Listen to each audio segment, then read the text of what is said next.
bem-vindo ao canal Meditação Laica Conexão Planetária.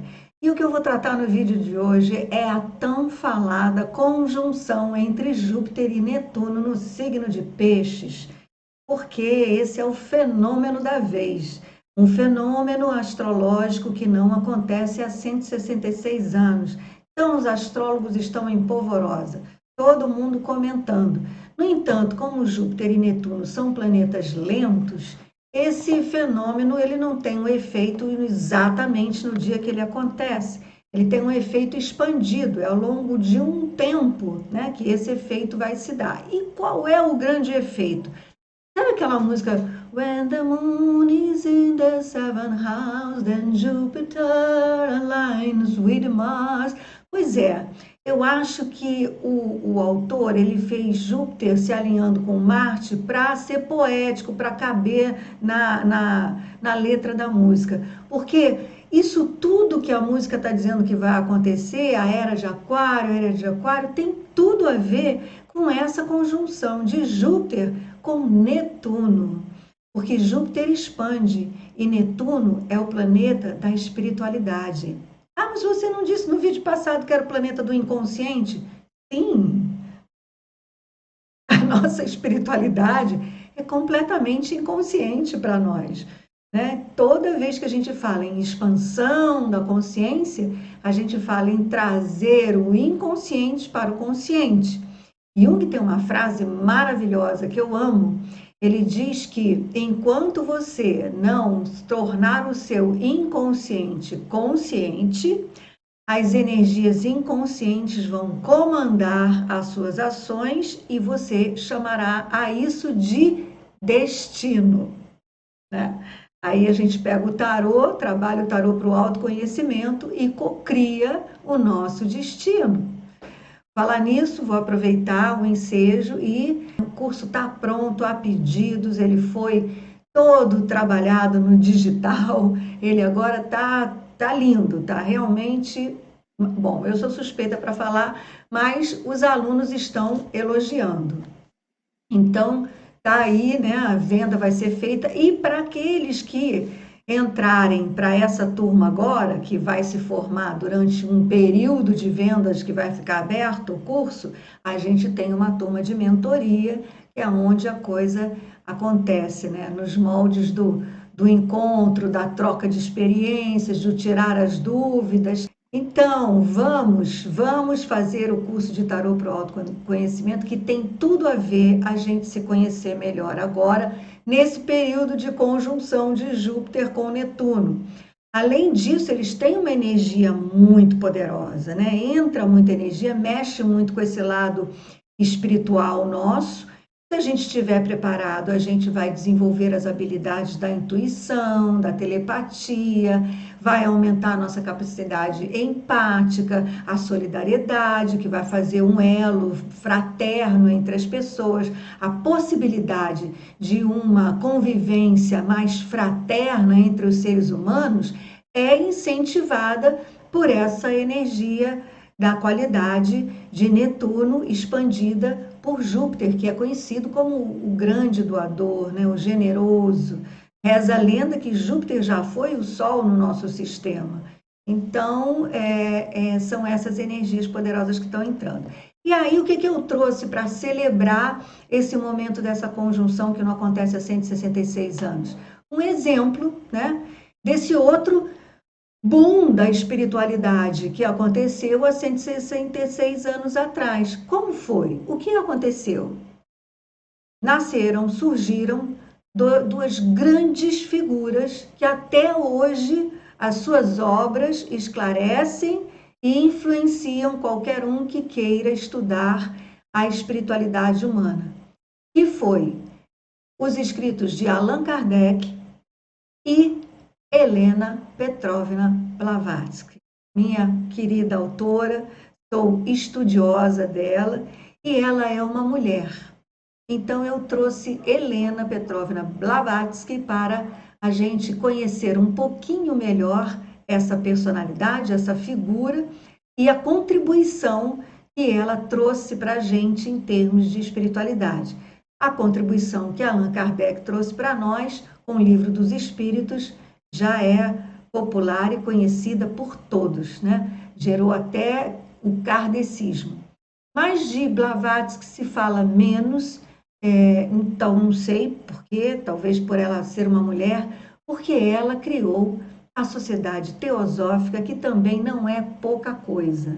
Então vamos conhecer um pouquinho melhor quem foi essa mulher, porque ela foi uma personalidade brilhante. Você imagina uma mulher do final do século XIX se casar, o casamento não estava legal, ela se separou a despeito do que era uma mulher separada em 1890 e poucos, e saiu viajando o mundo, trabalhando com a sua espiritualidade, aquela sede que ela tinha de conhecimento das coisas do espírito, das coisas esotéricas, da verdade por trás das coisas, da existência humana, né? Então, não foi pouca coisa, não. E depois se uniu novamente a um outro homem e abriu e fundou a Sociedade Teosófica. Vamos olhar mais de pertinho, porque é muito interessante. E um dado interessante é que na própria Wikipédia, da onde eu peguei os dados da data de nascimento da Blavatsky, olha que interessante. Helena Petrovna Blavatsky, em russo, era uma ucraniana, a propósito, né? Essa pessoa de lá da Ucrânia também foi influenciada nesse momento por a conjunção de Júpiter e Netuno. Então, Helena Petrovna Blavatsky, ela é russa, nascida no que hoje a gente conhece como a Ucrânia, e a data de nascimento dela, se for lida pelo calendário juliano, ela nasceu no dia 31 de julho de 1831. Mas, se a gente considerar o calendário gregoriano, ela teria nascido no dia 12 de agosto de 1831. Então, você vê que coisa, né? Como é que pode uma coisa dessa? Dependendo do imperador que tivesse no poder, ele dava o nome aos meses e dava a quantidade de dias que teria, de acordo com a coleta de impostos, e a gente conta o tempo, a gente se relaciona com o tempo, com esse calendário criado por imperadores poderosos, opressores do povo, e que só faziam as pessoas contar o tempo dessa maneira para que eles soubessem quando deveriam pagar seus impostos. Então, não é à toa que nesse momento dessa conjunção de Júpiter com Netuno, uma verdade espiritual apareça de uma forma mais contundente, que é a lei do tempo, o sincronário da paz. É um calendário, mal chamando, porque não deveria ser chamado de calendário, deveria ser chamado mesmo de sincronário galáctico, né? Para que a gente possa contar o tempo de forma natural, sincronizar a nossa mente ao tempo galáctico, ao movimento de navegação da nossa estrela, do nosso Sol em torno da galáxia, em conjunto com o movimento da Terra em torno do Sol. Então, é bem a propósito, né, que Blavatsky trouxe para nós essa revelação de dois calendários diferentes para ela saber, para a gente saber que dia que ela nasceu, numa contagem totalmente artificial. Então, o tempo artificial, ele afeta e altera francamente a nossa mente. Por isso que a gente aqui está indo para o calendário da Lei do Tempo, estamos contando com a Lei do Tempo, e o próximo vídeo vai trazer para nós a onda encantada em que estamos vivendo, que é a onda encantada do vento, e sincronicamente é a vibração do alento do espírito e da comunicação. A gente vai falar direitinho sobre isso, mas esse é um assunto para o próximo vídeo. Não percam! Então, Helena, se tivesse nascido no dia 30 de julho, ela seria um espelho cristal branco, né, que combina muito bem com ela. Espelhar, né, a infinitude da experiência humana num tom cristal, que é um tom cooperativo, seria pertinente. Agora, um 12 de agosto de 1831, ela seria uma tormenta cósmica. E eu também acho que combina com ela. Vamos ver se combina com ela? Vamos conhecer um pouquinho mais. Eu encontrei um texto de uma mulher que esteve com ela, que conviveu com ela e conta uma cena com Madame Blavatsky. Então, a gente vai ter a oportunidade de conhecer a personalidade dessa mulher incrível. Bom, ela de personalidade complexa, dinâmica e independente, desde pequena mostrou possuir um caráter forte e dons psíquicos incomuns. E logo em torno dela se formou um folclore doméstico. Imediatamente após um casamento frustrado, deixou o esposo e partiu em um longo período de viagens por todo o mundo em busca de conhecimento filosófico, espiritual e esotérico. E nesse intervalo, alegou ter passado por inúmeras experiências fantásticas, entrado em contato com vários mestres de sabedoria ou mahatmas e deles recebido, na condição de discípula, um treinamento especial para desenvolver seus poderes paranormais de forma controlada, a fim de que pudesse servi-los como instrumento para a instrução do mundo ocidental. A partir de 1873, iniciou sua carreira pública nos Estados Unidos e em pouco tempo se tornou uma figura tão celebrada quanto polêmica. Exibiu seus poderes psíquicos para grande número de pessoas, deslumbrando a muitos e despertando ceticismo em outros, que não raro a acusaram de fraude, muitas vezes com boas evidências. Quando eu estive na Inglaterra, estudando por um ano, foi quando eu aprofundei as minhas pesquisas sobre o tarô. Como eu tinha pouco tempo para estudar o tanto que eu queria, era apenas um ano, eu, antes de me aprofundar na teosofia, no esoterismo, nas religiões, na cabala, eu fui fazer uma pesquisa de quem era o autor daquela teoria que eu estava estudando. Então, eu estudei o Rosencruz, estudei quem era Rosencruz, qual era a história que se contava sobre ele, quem era Eliphas Levi, quem era Papos, para saber se o que eu ia ler era de alguém, né, que me despertasse a confiança. E aí eu fui ler a história de Blavatsky. E Blavatsky, ela recebia, naquela época, ela já canalizava. E ela recebia canalizações do mestre Kuthumi. Kuthumi é um mestre ascensionado, diretor do quarto raio branco da harmonia e do conflito. Para quem conhece a Fraternidade Branca, sabe o que eu estou falando.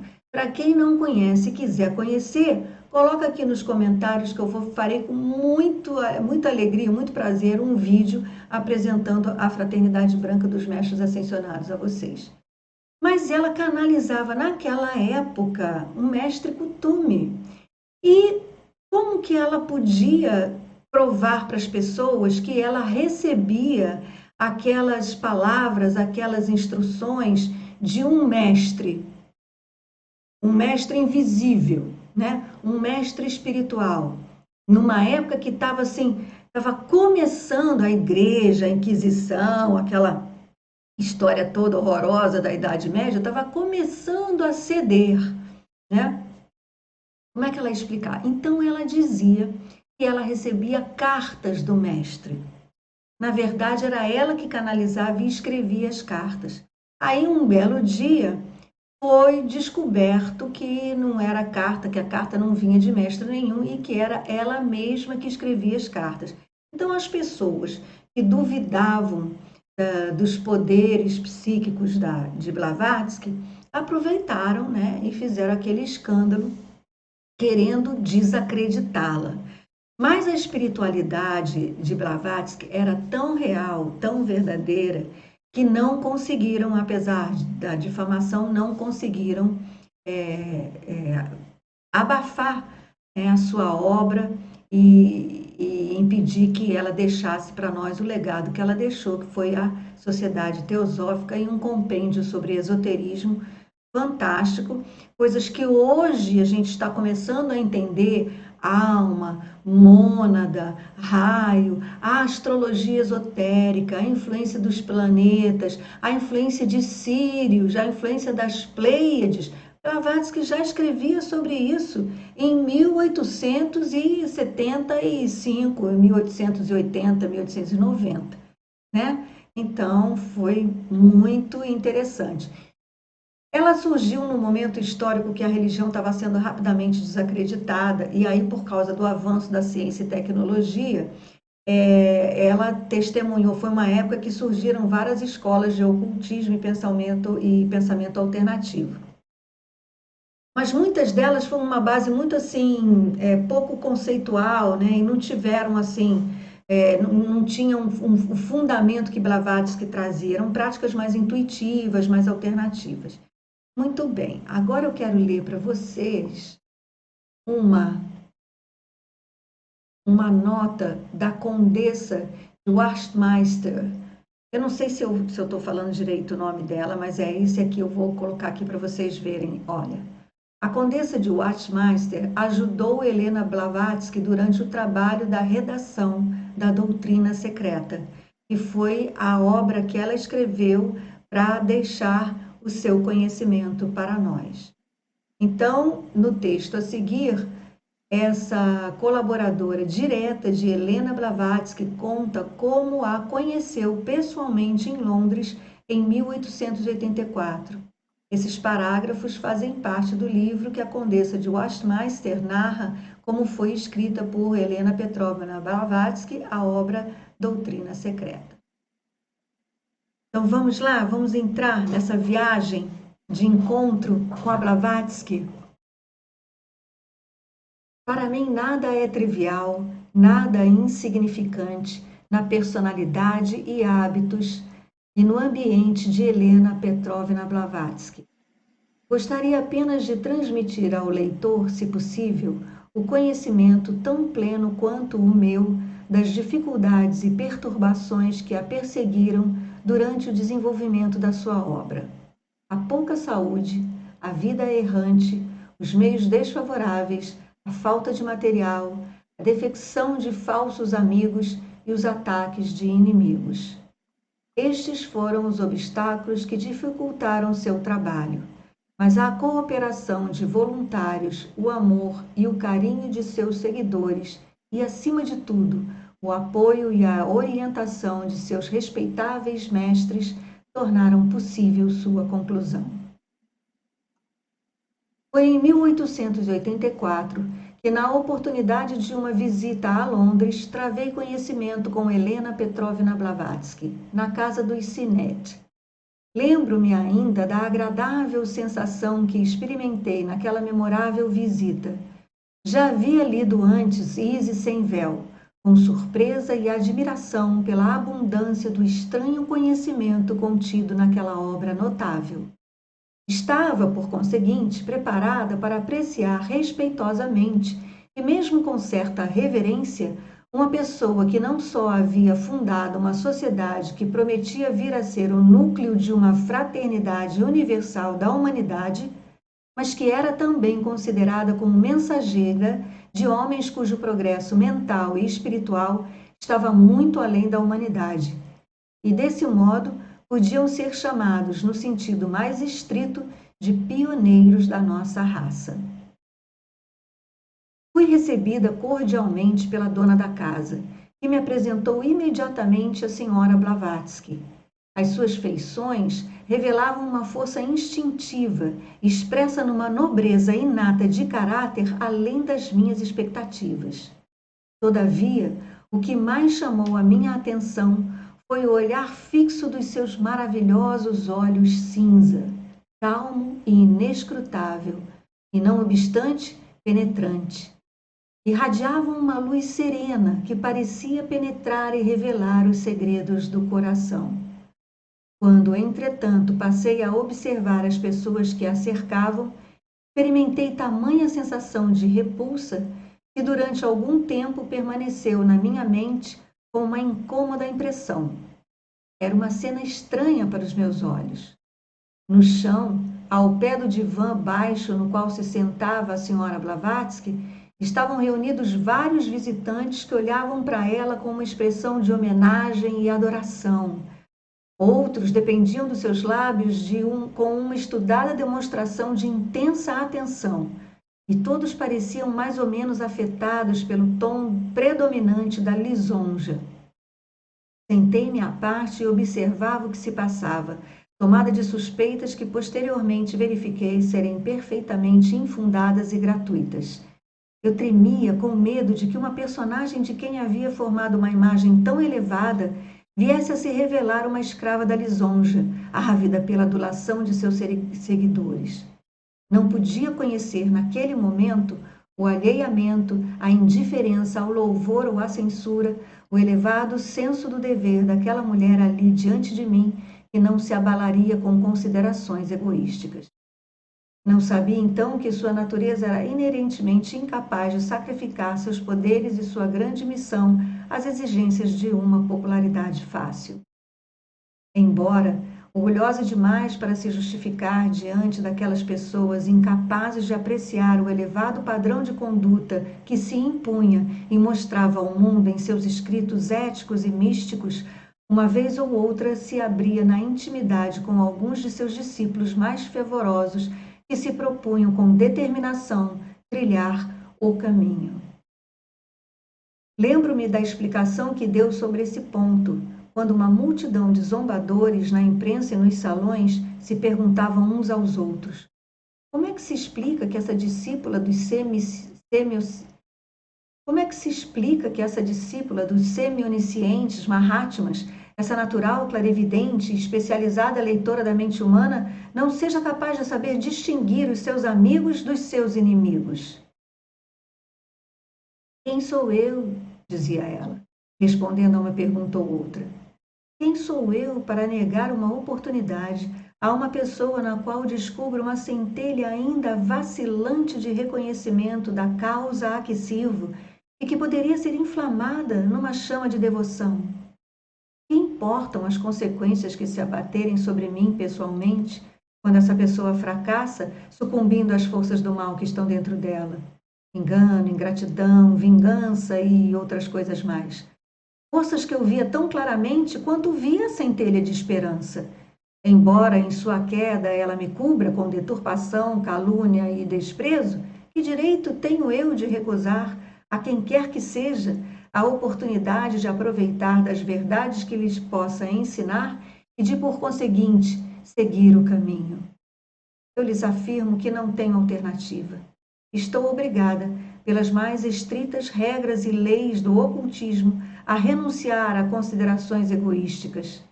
E como posso ousar supor a existência de faltas num candidato e agir de acordo com a minha suposição, ainda que uma aura sombria e ameaçadora possa encher-me de apreensões?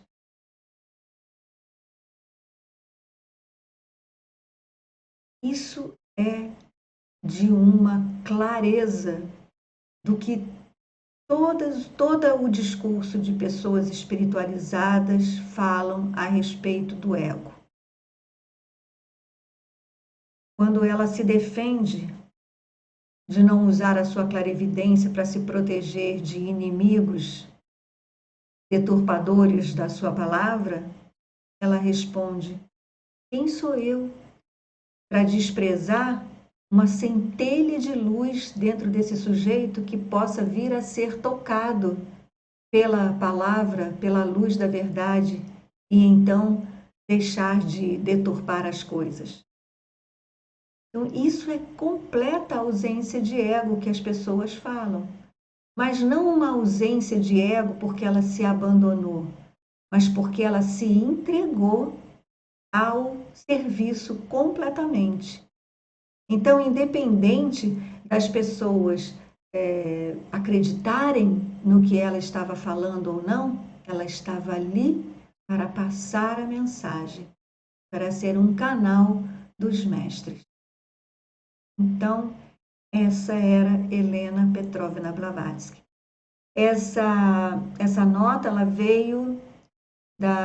foi tirada de Reminiscências de H.P. Blavatsky e de A Doutrina Secreta, de Condessa Constante Wachtmeister, da editora Pensamento, São Paulo, 140 páginas, de 1980, e esse trecho está exatamente entre as páginas 3 e 5. Então, minha gente querida, essa é Helena Petrovna Blavatsky, criadora da Sociedade Teosófica, escritora da Doutrina Secreta, uma pessoa que já explicava para a gente o que era a alma, o que era a mônada, que já nos mostrava no livro Astrologia Esotérica, de sua seguidora Anne Besant, que nós recebíamos a verdadeira astrologia, levava em conta as luzes que recebíamos de Sírios, das Pleiades e de outras estrelas afins. A lua cheia de Touro, quando se dá o Festival de Vesak, que é o estudo da astrologia esotérica, escrita por Anne Besant, que era seguidora e quem continuou a obra de Blavatsky, mostra por que é a reunião dos grandes mestres, né? Por que nós tratamos o Festival de Vesak com aquela alegoria de que todos os mestres que já passaram pelo planeta se reúnem no monte e ali eles emanam a sua luz para o planeta Terra. E há uma configuração cósmica que Sírios, acho que se alinha com Júpiter, e aí essas luzes dessas estrelas convergem para a Terra. Então, os mestres são as civilizações dessas outras estrelas, que jamais adiantadas espiritualmente, enviam suas luzes para o planeta Terra.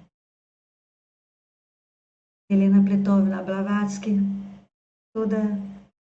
todo louvor e honra ao seu trabalho, à sua abnegação, ao seu serviço, e agora celebrando nessa nova conjunção de Júpiter e Netuno a todas as outras Blavatskys que venham a surgir aos montes, né? Porque agora nós temos aqui a possibilidade todos de estarem falando.